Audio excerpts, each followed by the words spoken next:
Hello, friends of ARC. Thank you so much for stopping by today and joining us on the third episode of season 2 of the ARC series. My name is Aaliyah, and I'm one of the co-founders of ARC. And my name is Christina Andaya, and I'm also one of the other co-founders. Hi. In this series, we'll be joined by special guests, Asian Canadians who we believe are amazing inspirations in our communities. In each episode, we will be highlighting some of our favorite local Asian restaurants. Our hope is that in these sessions, we get to engage in a fun conversation about our Asian Canadian experiences over food, because what better way to capture our cultures and cultivate meaningful relationships? Exactly. And today we're in for a real treat here. And we're very excited to have a very special guest joining us. Please give it up for Rosa Na. So our guest of honor today, Rosa Na, is the program manager for natural curiosity at the Dr. Eric Jackman Institute of Child Study Laboratory School, OISE-University of Toronto. For the last 4 years, she has dedicated herself to working with education professionals to bring the importance of Indigenous perspectives into heart of North American educational settings in the spirit of truth and reconciliation. With over 7 years of experience in developing, marketing, and delivering impactful programming with the focus of education and social and environmental sustainability, Rosa is passionate about contributing her professional experience towards creating societal and environmental value for future generations. How are you doing today? And thank you so much for joining us. Yeah, thank you so much for that lovely intro. You guys are such an epic duo. And yeah, no, I met Aaliyah at, one of the first sort of gatherings after the lockdowns, and she reached out and asked me to be a part. So I'm very happy to be here. Thank you. Thank you so much. And yes, it was when I met you, I was like, just getting to know, like, what do you do? And I was thinking, I immediately thought of ARC, and I'm like, oh my God, you'd be perfect, because like, you're exactly what I said in the beginning, like, Asian Canadian like inspirations for us here in Toronto. So thank you so much for the work that you do. Before we start, we like to show our viewers what we have today, like what Asian restaurants we're highlighting and what we ordered. Rosa, do you want to go first? Sure. I ordered like the classic, I feel like this is the intro to Korean food. It's a dish called bibimbap. So I'll just show you like this. There's actually, like I moved it to a plate for you guys. But there's rice underneath, and they usually put an egg on top, and there's all kinds of veggies, got bean sprouts, radish, zucchini, carrot, spinach, and some mushrooms and meat if you eat meat. And you like mix it all up together with this spicy sauce called gochujang that kind of goes in like every spicy Korean dish. So, and then that's like the main, and I got a side. It's sunny now, but earlier this morning it was really rainy, and I was feeling a little gloomy, and I was like, oh, like this is like a Korean thing. If it's raining, you eat a pancake. Like a fried pancake. So this is a kimchi pancake that I ordered with some soy sauce and like scallions and sesame seeds and red pepper to dip it in. So that looks so delicious, and I'm sure you saw Christina and I get really excited. We both love Korean food. I'm pretty sure I told you about that when I first met you. Like, I've just started getting into cooking like some Korean dishes, and I love the cuisine. That looks delicious. And what restaurant did you get that from? I ordered it from this restaurant in Koreatown, which is around Bloor and Christie, called Dooroe. It's Doorooae. I don't actually know what it means. It's like a traditional word, but I love it there because their food is so good, and it's always not that busy. So I'm always in no lineups. Oh, very nice. What's it called? I got ramen from it's just right down the street from me. It's called Santuka.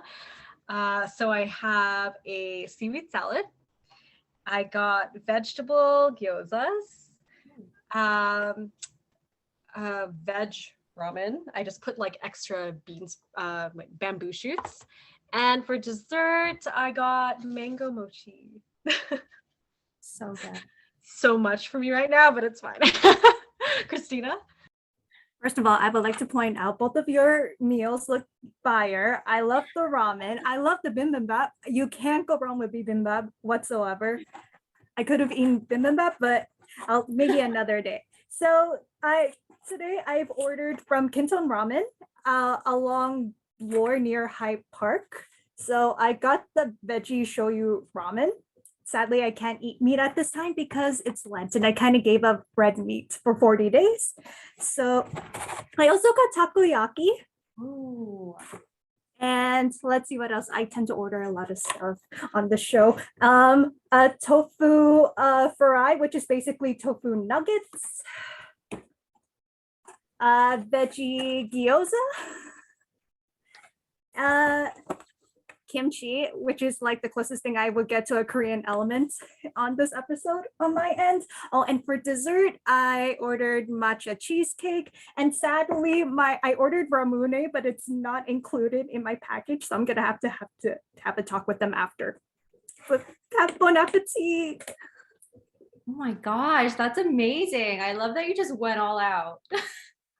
We always go all out. It's really funny. I feel like, and in every episode when we start talking about the food, it's like, hey, we're foodies. Like this is just as much an episode about us as foodies as it is about like our Asian culture. But like that, we often talk about in these episodes, like food is like at the center point of a lot of our cultures. It's like so important to our heritage as Filipinos, as Koreans, and we just love highlighting it, especially the restaurants that we love in our area. So it's a great opportunity to do so. Without further ado, I think we can jump into the questions and obviously eat like as we go. I will start us off with the questions. Yeah, pour your gochujang. Yum. God, I'm so jealous. To start, tell us, what are your favorite go-to local restaurants in Toronto, obviously besides the one that you are highlighting today? And you actually like the area that I know you live in, I used to work there. There's so many amazing restaurants. So like tell us about some of them. Yeah, so I'm a huge like noodle / rice person. Like if there's noodles or anything like chewy and like comforting, I'm there. And yes, there are a lot of options, but I thought of this one place called Homemade Ramen. It's kind of a hole in the wall and it's a little rustic inside. And it's a Chinese, it's called Homemade Ramen, but it's actually Chinese hand-pulled noodles. So I think that the fact that that's their name is hilarious. But they do like make their own noodles, like with the big piece of dough and the guy who's like slapping it on the ground or not like on the counter, I guess. So it can get a little loud, but they have like the best hand pulled noodles and also the price is right. It's like everything's like $12 and they give huge portions and yeah, it's like noodle soup either in the soup or you can get a fried, like there's so many options there. So that's definitely a go-to. Another place, I was thinking about you, I guess, and I thought of Tinuno, which is this Filipino restaurant, as you both, I see that you know. And I like when I first tried like this traditional style of Filipino food, like with the garlic rice and like all the seafood laid on top and like eating with your hands, especially pre-COVID, like going there with your friends is like such an experience. So that's another restaurant I haven't been to in a while. I hope they survived the pandemic and okay, awesome. So that's another favorite. And another place I wanted to highlight is another tiny like Korean restaurant called Tone Sushi. So there's actually a lot of sushi restaurants that are owned by Koreans. It's probably like a reason as to why that is, but this place has been around forever. I remember going there when in high school and it's, like a humble restaurant, but they have really good quality sushi. And like everything is just great quality and it's like nice and cozy. And again, like no lineups.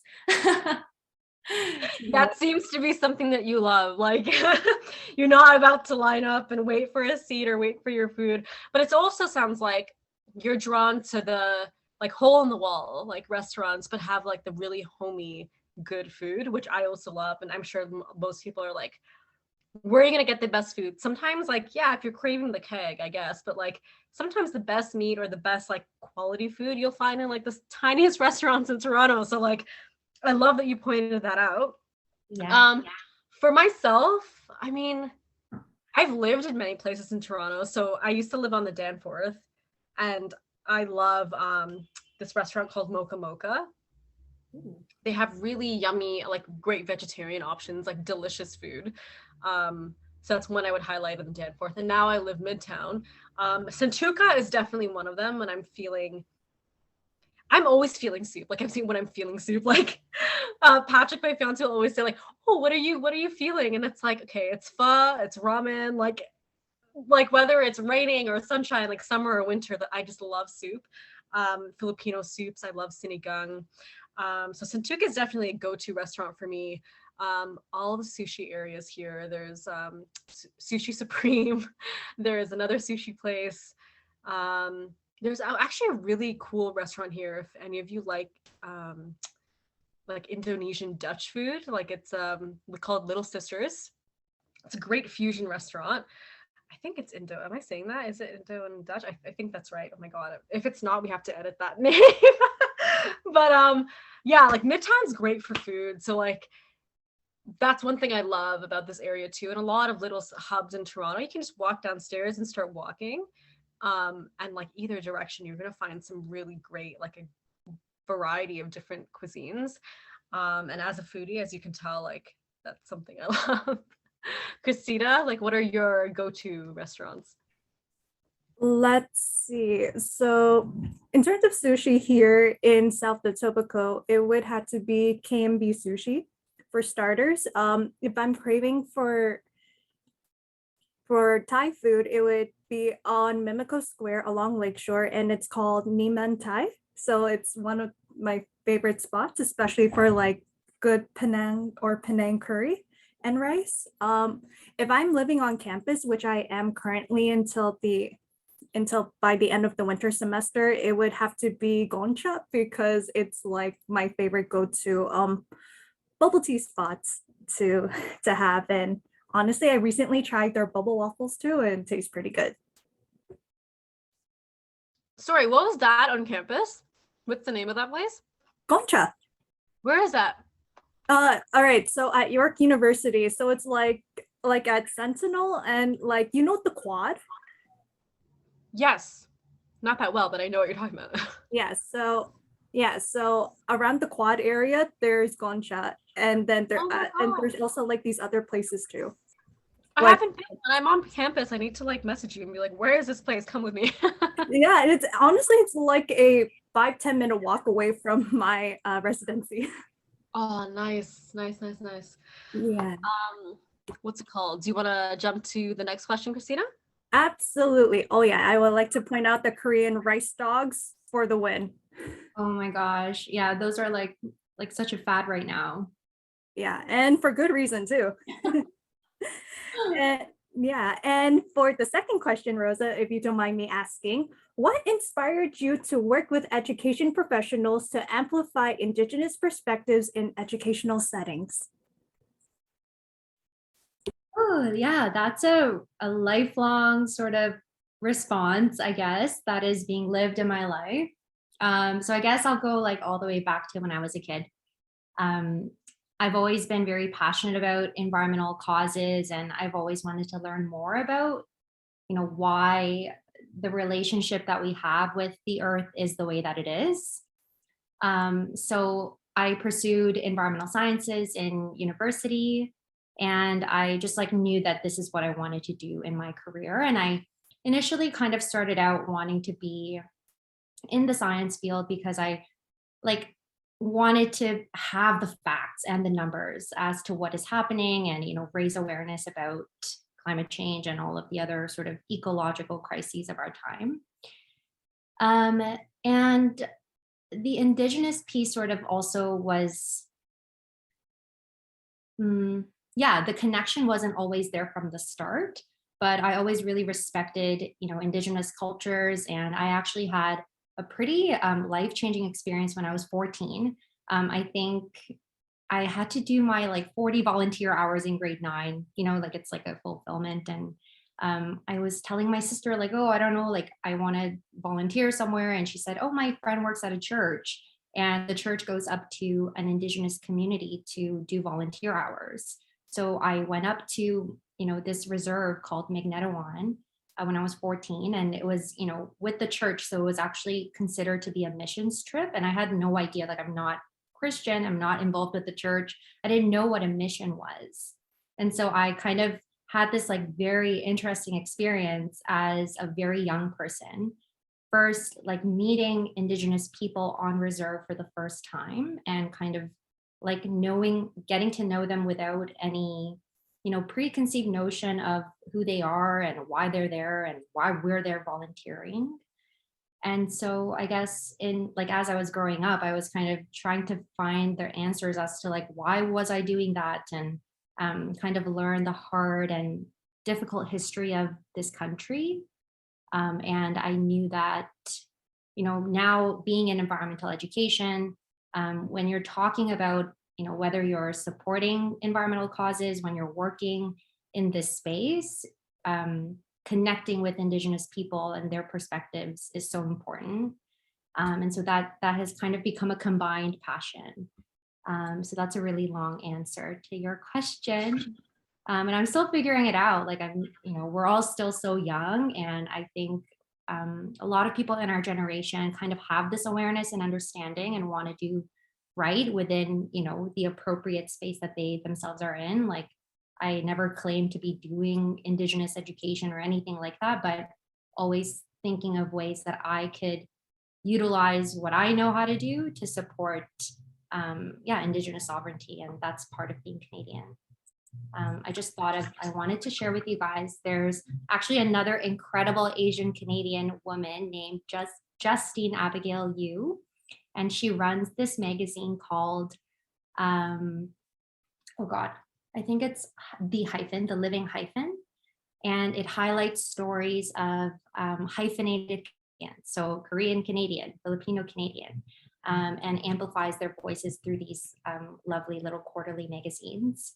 And I just like really resonate with that theme of like being a hyphenated person. Like you're so deeply rooted in your own culture, and also like reckoning what it means to be Canadian. Like I myself I'm an immigrant, so I came here when I was 8 years old.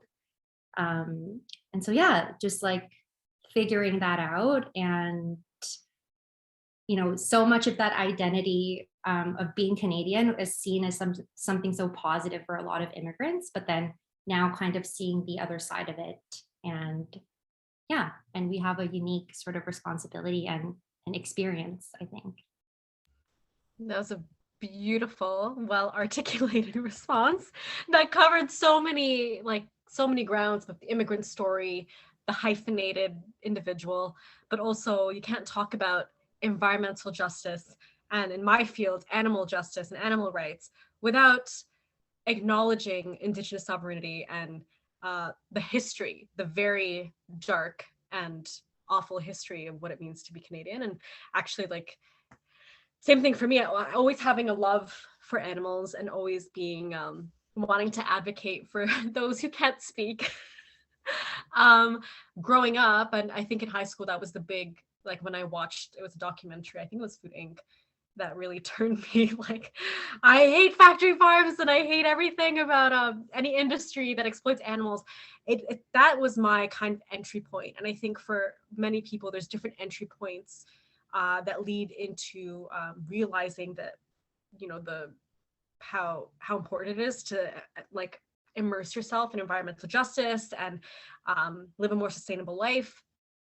So in all of our entry points, it's impossible to talk about all of these and not talk about Indigenous rights and Indigenous sovereignty and their traditions, and acknowledging that and amplifying that in any way we can. And as settlers, as immigrants, as I am an immigrant as well, it's only in the last few years, as you're saying, we're quite young, but it's only in the last few years that I even had it's become normal to talk about Indigenous sovereignty alongside animal rights and animal justice, because and oh my God, it gets very complicated, because sometimes you get groups, that I was talking to Christina about this yesterday, like you get like pockets of groups of people that I guess like take animal rights a little to the extreme, where it's like, okay, if you're not vegan, you're not an animal activist. and I get, like, I don't want to say anything bad about it. Like, I get it, but at the same time, there's this line where, like, the moral context of your advocacy, I do not believe it should cross. Like, 'cause you can't go into Indigenous communities and say, sorry, you have to be vegan. It's like, it's not, you can't, like, there's that fine line. And I think I spoke about this with you, Rosa, when we first met. It's like, how do we fill a space and not, bring our maybe our emotions and our values into a negative light, and like kind of like gaslight or shun traditions. It's like there's like a fine line of doing that, and I think it becomes really important to have these conversations like we're having now as Asian Canadians, and being allies to Indigenous communities and learning alongside them, because I mean, nor is it their obligation to teach us, but I mean, amongst ourselves to learn and to grow together, I think is like a good start. At least, actually, Christina can speak more to this, because she's actually involved, like she's a co-founder of another organization alongside ARC. If you want to talk about that, Christina. Sorry, you're like finishing your food. Yeah, no worries, Aaliyah. Honestly, I'm just munching on like my other meals, like the side dishes, before I'm getting into my ramen. But yeah, in terms of the other than being the co-founder of ARC, I'm also currently involved with another organization, which is called Three Sisters Gardening, which is originated from the Red Dress stories at first. This time with the Three Sisters Gardening, it is based on literally the story of the three sisters, like beans, squash, and corn, for those who don't know. And then basically we just kind of like amplify that to see like how amplifying Indigenous voices, especially Indigenous women and girls, through gardening. And this promotes like environmental sustainability, which you work on, Rosa, especially. And just this is kind of like a way to like work as allies and along with the communities, and just being able to see as this is kind of like an act of decolonization, and which is what we're really trying to aim for. That's really beautiful. Thanks for sharing, Christina. Yeah, no problem. Yeah, that sounds like a really interesting project or like organization. And I would love to learn more, because I also love this field of environment, like anything, whether you're in education or, working in some other space related to that, because it actually provides like a concrete common ground for you to do reconciliation work. And like, we all need the environment, like we all rely on everything that comes from this place. And so I think, like Aaliyah, kind of going off of what you were saying, I think sometimes when you focus so much on like the politics and the equity aspect of this work, things can get like really kind of driven afar from like what is our common ground, and like what is all this like debate and argument really for. And I think like being outside and like actually connecting to the natural world, and that's why I'm so passionate about the education piece, because it actually brings people together when we're, I feel like, more divided than ever before. So I agree. And as like an academia nerd, I always say, like, I really do think that academia, even though it's like any other institution that has its downsides, can really bring people together. We were in another episode yesterday, and we're talking about how you can really find your community in academia as well. And I've experienced that, so I agree. What's it called? If you don't mind, I'll move to the third question. Yeah. Speaking of, you loving your career and, immersing yourself in the environment, I'm curious, and as I'm sure the viewers are curious, what does every day at the job look like? Yeah, so working in, I guess, any nonprofit, as you know, involves wearing like a million different hats in a single day. So I do absolutely everything from designing our program to creating materials for our workshops, running them, hosting them, putting them on, and managing partnerships with lots of different organizations across the country to support the work that we do and actually increase our capacity for delivery.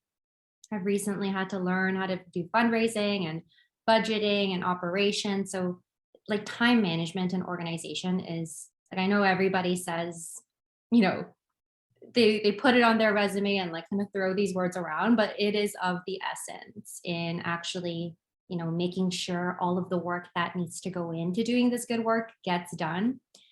So always a work in progress, but we have this like running joke at our nonprofit. Like if somebody calls and asks like, oh, like, can we speak to like your accounting department? It'll be like, okay, like 1 second. It's like, hello, like accounting over here. So that's kind of like, I guess, the challenge part of it, but it's also given me huge opportunity to sort of branch outside of what I thought I am supposed to be doing and just kind of do everything that it takes to disseminate this program that is super meaningful and impactful to more people across the country. And I guess your question was like, what does my day-to-day look like? And ever since the pandemic, it has really been quite different than what it used to be. So, you know, like my day-to-day is just being on my laptop 9 to 5, lots of meetings, and we're slowly trying to go back to the school. So you did mention when you were sharing my bio, our program is actually part of a laboratory school that's part of the University of Toronto. And so you could imagine like there's a lab in every other discipline. So why shouldn't there be a lab for education? And so it is a school, but the purpose of that school is to actually research best practices in teaching and learning, and also disseminate that information and research to support public education. So that is sort of the unique mandate of university lab schools, is to support the education for all. So we work out of that school, and you know, things are still a little bit COVID-y with March break and kids coming back from, you know, trips and seeing people. So we're going to start going back into the school maybe next week. And I hope that it'll transition into some kind of a hybrid model where, like we have been able to be very productive and actually reach thousands more educators online than we did pre-pandemic. But I do miss like being out on the land, connecting with a small group of educators, with schools or school boards, with different ENGOs, anybody who's sort of interested in our work. And we do have a pedagogical framework that is being used by lots of educators across the country. And that's just a fancy word for like a framework for educating children about the natural world, and also while honoring Indigenous perspectives in your local context. So we did a lot of work in person. And I think maybe prior to the pandemic, one of my favorite parts was actually being able to travel to different Indigenous communities and offer workshops in collaboration. And those were really awesome memories to have. That sounds really interesting. When you say like being out in nature, like what does that look like? So like what is that exactly? Like I can't even fathom what that looks like in from your perspective, like what you do. Yeah, no, I know you like, you don't know the water you're swimming in. I'm like, oh, like, of course you don't know what I mean when I say like being out on the land. And honestly, like our definition of the land is, we try to sort of defy this mainstream notion of outdoor or environmental education. Like when you say that, you kind of think of, you know, people who are kind of like featured in mech magazines or something like that. But the work that we're really trying to promote is like this idea that everything is nature, and you can be outside, like you can have a different relationship with learning and with education that includes, you know, any part of the natural world. And that includes urban spaces, that includes like going to your local park. So, you know, we host our workshops, I don't know, at like High Park, or even on schoolyards, and we try to encourage the participants to like actually see like, where is the nature here and where are the connections to learning. So it's really everywhere and anywhere, and we do use indoor spaces too, of course. But Oh, that's fascinating. And I think that's very interesting, because it's true. I mean, these urban spaces have become one with land, literally built on land, on land. So like, I mean, it's great to be able to teach young people to find that time and their space, like that space within urban life, to kind of just get back to the parks. And I guess during COVID, oh my God, I guess during COVID that was encouraged quite a bit, right? Like go to the parks. So one good thing that came out of COVID. That's really interesting. Thank you for sharing. Like, I mean, even when we first met, I was like, I think I understand what you do, but now I think I understand it a little better. So that's really cool. Thank you. Yeah, and just to add on to my part, like when you mentioned like being out there with the land, I given with the contacts and the work you're in, I thought of like as guests, as allies, we're also trying to think of our connection to the land as well. And I also thought about, and especially with the indigenous communities, of how they're trying to reconnect themselves back to Mother Earth and seeing like how can they do so properly. And for us to able to just to be there and just be able to be conscious and seeing how we're able to improve better. So yeah, thank you. If you're ready to move on to question number 4, Christina. Absolutely. Thank you for that, Aaliyah. And my next question for you, Rosa, if you don't mind, would you say your culture has influenced your values, life decisions, and anything in between? And if so, in what ways have those influences been positive or maybe not? Yeah. Oh my God, I don't know how you guys are eating and talking like so naturally. Like I have a hard time doing both, but yeah, this is a fun question too. I guess don't know whether I should start with the negative or positive. What do you guys think? Whichever one you feel comfortable. Pretty much. Anywhere you like to start. It's always easy to start with the negatives. Go ahead. Yeah, I mean, I myself grew up in a very non-Asian town. Like I actually grew up in a place called Woodbridge, which is a very Italian place. And I made, some of my bestest Italian friends in that town, as well as, people of other cultures over time. But in elementary school, I was like one of very few Asian kids at school. And being an immigrant, like I came here in grade 3. And so I like really quickly learned how to not be so proud of my own culture.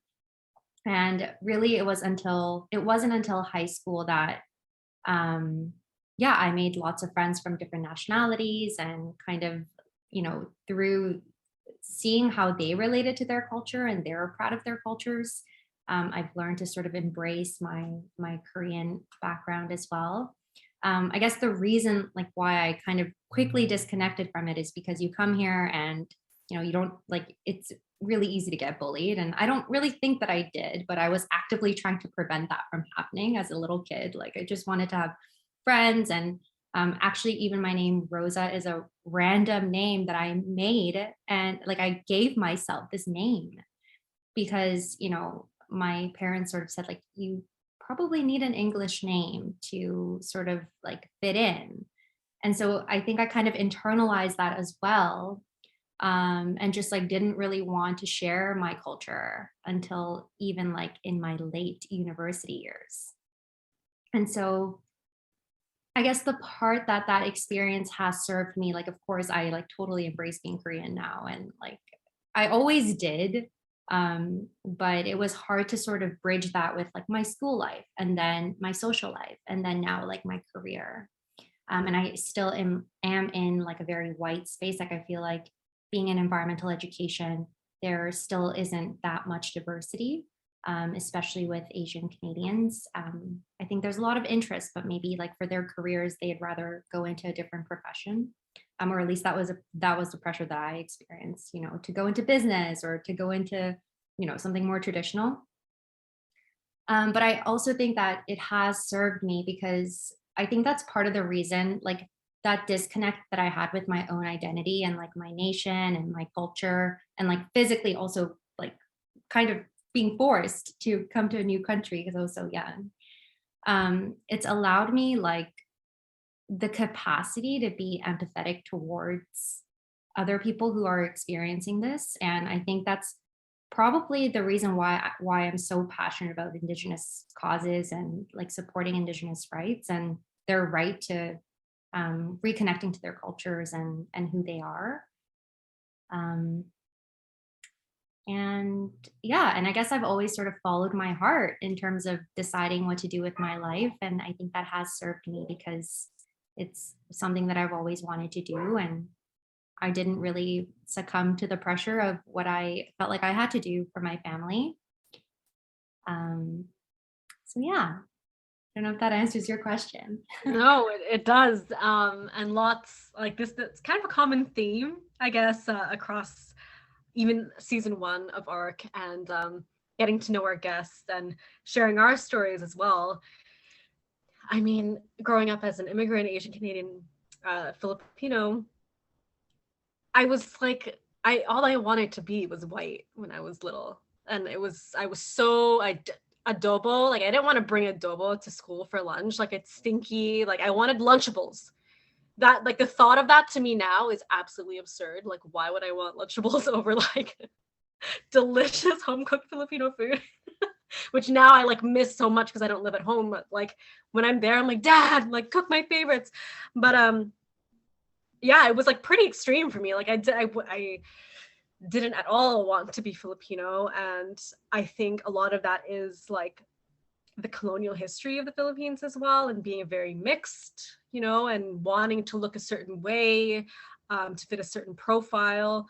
And it wasn't until, similarly, oh my God, I was probably after my undergrad that I was like, it took me a long time to, and it makes me so sad to say it, but it took me a really long time to be proud of my culture and my heritage and being Filipino and the history of the Philippines and the resilience of Filipinos and other Asian cultures. Like now, if you told me when I was in elementary school and being as shy and ashamed as I was back then, that I would be co-founding like an organization called Asian Resilience Collective Canada, I would be like, no. And now it's like, all I want to do is connect with Asian Canadians in Canada, and all I want to do is immerse myself in these histories and these cultures and these foods, and you know, I'm just so proud now. So I like, it's been an ongoing theme that we're like, wow, like the self-love of our culture, but also of ourselves and getting to know ourselves. And I'm finding through ARC, I'm even coming to love my culture even more, which is amazing. Christina, do you have like a similar type of story? Definitely with the Lunchables, yes, because I remember growing up, especially even whether if I was in like a school with a bunch of Filipinos and along with Polish or Ukrainian kids too, I like part of me like, do I want rice or do I want Lunchables? I'm pretty much similar to both, but at the same time, I'm just like, if I want rice, there's no microwave there, so it's not really accessible to warm up your meals. So plus, if anything, I definitely, Rosa, in terms of like going for the traditional route, I totally get it where you're coming from, because even though I was born and raised here in settlerly, colonially known as Canada, in this case, it's kind of like there's this story like having your parents being immigrated, coming over here to a new country just to set the roots, the foundations, and then the next generation. It's kind of like, in a way, it's kind of like they're being obligated, or in this case voluntold, to do to live their dreams instead of living your own. So it's kind of like, yeah. And it's just recently, it literally took recently in terms of my master's that finally let my parents realize that I can live my own dreams. Well, better late than never. Oh my God. And that's also like, just to add to that, in terms of like not going the traditional route, like I'm sure you can relate. Like for us, it was like, okay, be a doctor, be a lawyer, be an engineer, go to school and do business.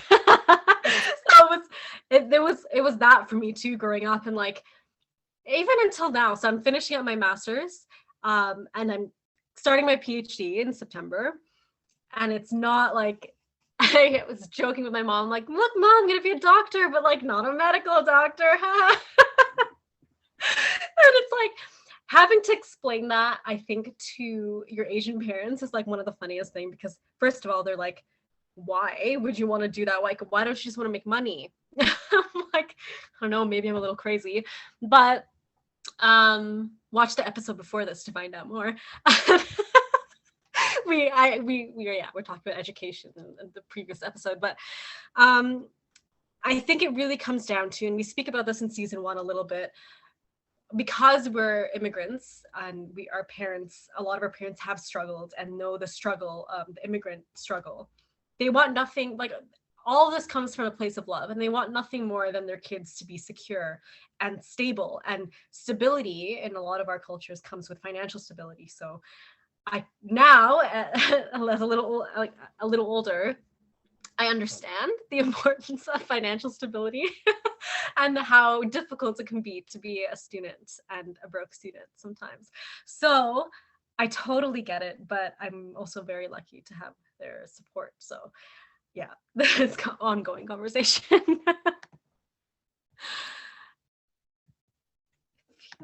Where are we? I'm losing track. Okay. I think at this point we can go to our final question. So Rosa, I will ask the final question. What advice would you give someone who wants to pursue a career in a field that amplifies Indigenous perspectives or environmental sustainability? And it'll be particularly interesting to hear, like, from a non-Indigenous person, like, do you have advice as to how you would enter these spaces and how you would, be an ally? Yeah. It's like a perfect leeway from, like, I think last time we chatted, Aaliyah, we were talking about like financial sustainability and like personal sustainability being a part of this wider web of sustainability work. And I think that's so important. So we like don't burn ourselves out and ensure that we're around and, actually nurturing and inspiring other people to do this work as well. So on that note, I think one thing that is just like a very commonly understood value in this space of work is relationships. And just prioritizing that before anything else will get you so far. And people will recognize, somebody who is actually trying to cultivate genuine relationships, which includes, actually listening to your partners and what are their needs and coming at it without, sort of a strict agenda for, like these are your ideas for, environmental solutions or environmental education. And rather than doing that, just actually like being exactly who you are and bringing everything that you can to the table to support a common goal. And so I guess I was thinking about this because this is a really important question. I myself chose my career more on a value oriented sort of, I guess, standard. Like I knew that I wanted to be doing this work and I knew that I wanted to create a certain kind of impact. And I'm really grateful that I've had the opportunity to sort of, find my way here. It was a bit of a nonlinear path, but if you are sort of also contending with this pressure to go into a more traditional field of work, or even if you're a doctor or you're an engineer or a lawyer, like you can channel that work towards these values and make the space that you are in reflect some of those values. And like that's a huge part of my work in education is like when we're supporting teachers who are supporting lots of diverse children, like not everybody's going to grow up and be an environmentalist, and you have to honor that and people's paths. But at the same time, it is our responsibility to ensure that they are equipped with the knowledge, with the perspectives, with diverse experiences to know that like whatever they're doing is for, is so that you can create a better world, like in whatever you're doing. So yeah, so don't like just because you're not necessarily an environmentalist or an environmental educator, like you can still connect to these issues and you can bring them into any space that you are in. So. Wow. I love that. And that's just a great response, because it's true. I mean, not everyone is going to go into this field, but as you said in the beginning of your response, like, I think as humans, for a lot of us, it's very easy to sense genuineness, and you can feel if someone really cares about what you're saying. So in any field, if you lead with like a compassionate heart and understanding, and with care, I'm sure it will serve you very well. You just make some great relationships, so like, why not? And I think in the world we're living in today, I think it's so important to advocate for that, because of all like the disasters that we're seeing, and because of all of the fighting, and it's really easy for us to get down and to be in like the doom and gloom of everything. But as you're saying, like leading with genuine care, and wanting to build relationships across the field, different fields, like, I don't think you can go wrong. So thank you so much for that response. Christina? Yeah, and basically you just summed it up very beautifully, because yeah, it is very important. Like how am I gonna I'm sorry, I just got so lost, and I just got stuck in the moment. I was like in the gaze just admiring your answer that I kind of lost my own. But just to sum it all up, and whether if it's like amplifying Indigenous perspectives, or even going to environmental sustainability, just able to find that balance, and just knowing that what you're doing is value worth. It is worthwhile. And if it's something that you're definitely passionate for, by all means, please pursue. Absolutely. Yeah. At this portion of these closing times of the episodes, what we like to do is kind of like rate the food. I'll go first because I'm talking. Santuka, as I said, is a favorite local restaurant of mine. So 5 out of 5 across the board. It's like one thing I do love about Asian cuisine. The portions are so huge. So like, I was just telling Christina before this started, like, we still have like food from like previous episodes. So like, they won't go to waste. I mean, they'll get eaten, but like, the portions are huge. So I couldn't finish all of it, but like, everything is like perfect and delicious. 5 out of 5. So yeah, love you, Santuka. Thank you, Christina. Wow. I pretty much finished like my takoyaki and my tofu fry. I still have a little bit left of the veggie gyoza. I still have a lot of kimchi, ramen, and matcha cheesecake. Well, I give it 4 out of 5. I want my ramune. Like, take off a point because they messed up your order. I just want ramune. It would have been a fun segment for me just to struggle as Oh, that's right. as one of you talking. I'm just trying to push down the bottle just to survive and drink it. Rosa, what about you? I like barely touch my food because it's like a first date. Like I can't eat and talk at the same time. But yeah, I'm a very focused eater. But 10 out of 10, like I can't wait to dig into it after I get off this call. But yeah, Love it. So good. And honestly, like, a lot of our guests will say like, oh my God, like, it's, it seems nerve-wracking in the beginning, but we would love to have you back one day. We've often been talking about, I think we've spoken about this as Christine as well, like, it would be so much fun to have like a ARC series, like spicy edition. I don't know if you like spicy food. But like, to have some guests back at, down the road, and have like a spicy edition, and it'll be like your round 2. So it's not the first date, it'll be the second date. You'll be comfortable by then. It's like my absolute favorite. I was actually gonna get, but I thought it would be too ridiculous for me to order this dish, but you guys should write it down. It's called yapta, and it's like these tteokbokki, which is like rice cakes. Oh my God. But it's a very famous chain from Korea that just opened a Toronto location a couple of years ago. And like, the flavors are literally just numbers, and 0 is already like fire in your mouth. 1, I think it's called tears, and 2 is called blood tears, and 3, I don't even know what 3 is.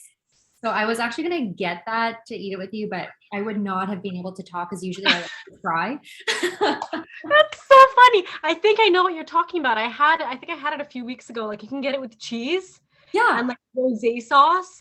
And Yes. it's like a squid. Oh my God. I love that rice like noodle thing. What's it called? Rice cakes. Rice cake. It's like a rice cake thing in it. I don't know. I have to message you after. If anything for this episode, I was about to order raboki. Oh wow. Yeah, I kind of regret it now. Now I'm thinking maybe on the next episode of when I'm back, I'll order raboki. With Like, Nendu. is that ramen plus tteokbokki? Yes. Oh my God, that's so funny that you know what that is. That's like such a Korean like snack food. You get at like the gas station. I would like to thank and blame my oppa. Shout out to your oppa. Well, in closing, Rosa, thank you so much for sharing your story and all the amazing work you do. Meeting people like you just reminds us here at ARC like why we started this organization, and having you on this series has been such a pleasure. So thank you so much for joining us. Thank you. Having me. I hope that is helpful for whoever is tuning in. And yeah, best of wishes in finding your way in this work. And thank you for the great work that you both do as well. Oh, thank you so much. And thank you, viewers of ARC. We'll see you soon. Bye. Bye. Make sure to like, subscribe, share, comment, share with everybody you know. I'm plug-in girl. I always forget that. Yeah, like and subscribe here, wherever that is. Somewhere down below. Bye.